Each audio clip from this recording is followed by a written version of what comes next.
Hello दोस्तों, सबसे पहले आप सबको छठ की हार्दिक शुभकामनाएं। छठ व्रत कथा। तो आइए हम आज छठ व्रत कथा के बारे में आपको बताते हैं। कथा के अनुसार प्रियव्रत नाम के एक राजा थे। उनकी पत्नी का नाम मालिनी था। दोनों की कोई संतान नहीं थी। इस बात से राजा और उसकी पत्नी बहुत दुखी रहते थे।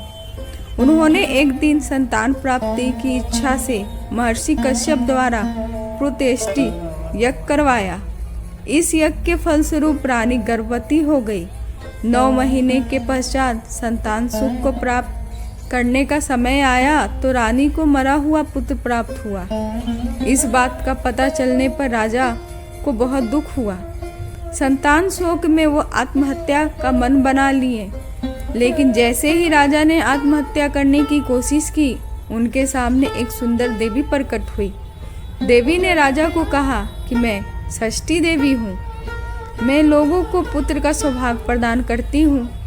इसके अलावा जो सच्चे भाव से मेरी पूजा करता है, मैं उसके सभी प्रकार के मनोरथ को पूर्ण कर देती हूँ। यदि तुम मेरी पूजा करोगे तो मैं तुम्हें पुत्र रत्न प्रदान करूँगी। देवी की बातों से प्रभावित होकर राजा ने उनकी आज्ञा का पालन किया।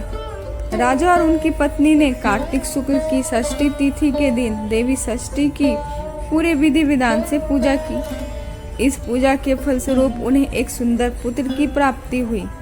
तभी से छठ का पावन पर्व मनाया जाने लगा। छठ व्रत के संदर्भ में एक अन्य कथा के अनुसार जब पांडव अपना सारा राजपाट जुए में हार गए, तब द्रौपदी ने भी छठ व्रत रखा। इस व्रत के प्रभाव से उसकी सभी मनोकामनाएं पूर्ण हुई और पांडवों को राजपाट वापस मिल गया। आशा करती हूँ